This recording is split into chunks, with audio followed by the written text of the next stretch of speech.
Hello and welcome to a new trip report here on Bongo Planes does Aviation.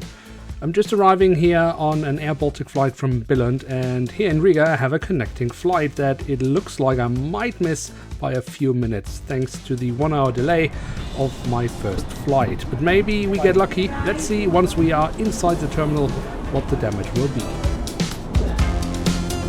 I wanted to go explore the airport a bit, but clearly there isn't any time for that today. But luckily my next plane is literally parked in the gate right next to us. And it looks like the flight hasn't been closed just yet, so let's head right over there as fast as possible. But where are we actually going? Well, on today's flight with Air Baltic we will go from Riga to the Austrian capital, Vienna.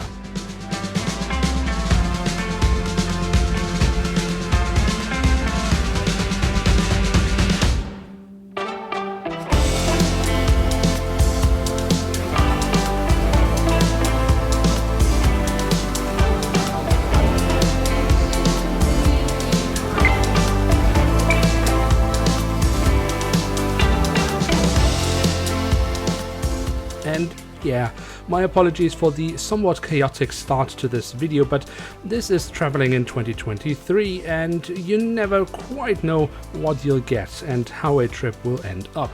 But let's get on board before the flight leaves, and then we will have plenty of time to dig a bit deeper into the Air Baltic experience.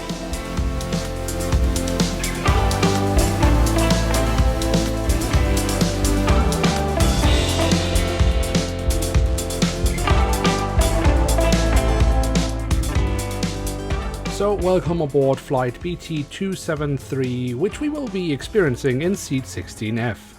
The cabin of the A220 fleet is nice and bright, with large overhead compartments. The seats are quite comfortable and are wider than on comparable aircraft, and offer a fairly good legroom.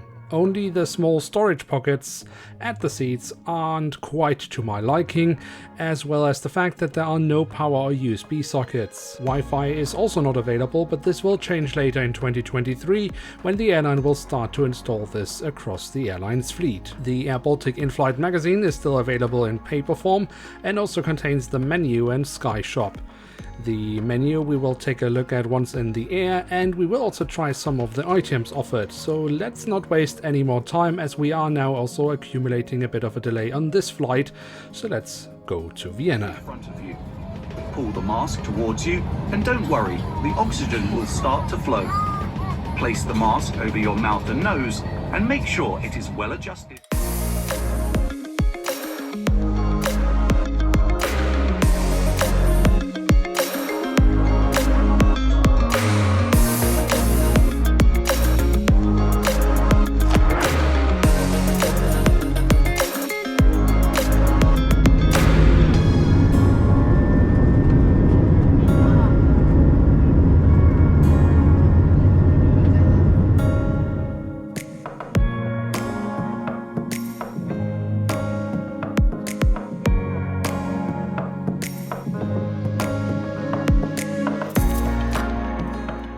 After takeoff, the service round is announced, but it takes some time before the crew actually gets to it.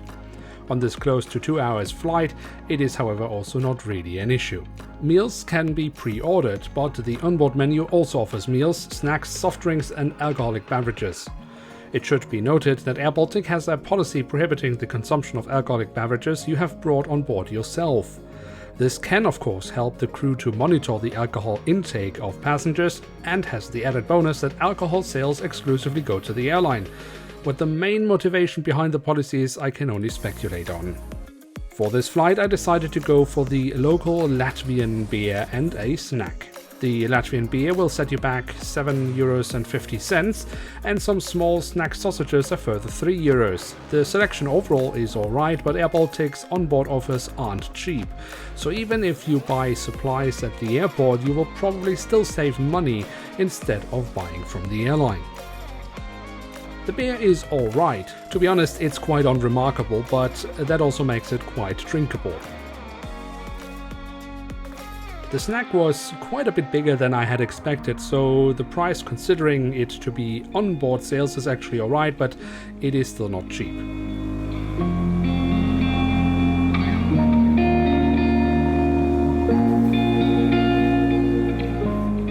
Baltic offers flights at competitive prices if you book at the right time. So you can travel quite cheaply with the airline, but you can also quite quickly end up spend quite a bit more money than originally anticipated. With a wide range of additional services for purchase, some more useful than others, and a bit pricey onboard sales, the airline secures its revenue. While classified as a low-cost airline, airBaltic offers connecting flights through its hub in Riga with one of the youngest fleets in the industry. The onboard product is perfectly fine for inter-European travel, but just like on my last airBaltic flight, the crew seems maybe a little bit distant, but is by no means neglecting their duties. So the flight overall was actually quite enjoyable.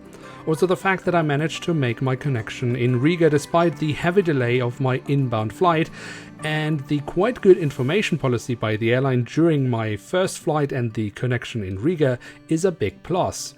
Delays can happen, but how an airline deals with it can make a big difference.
So with a small delay we have arrived at Vienna airport, where I will be doing some plane spotting, and those videos will also appear here on the channel, so keep an eye out for that. With that, thank you for having joined me on this trip. If you have enjoyed it, feel free to leave a like, and of course if you are new around here, you're always welcome to hit subscribe, and see you on another flight here on the channel.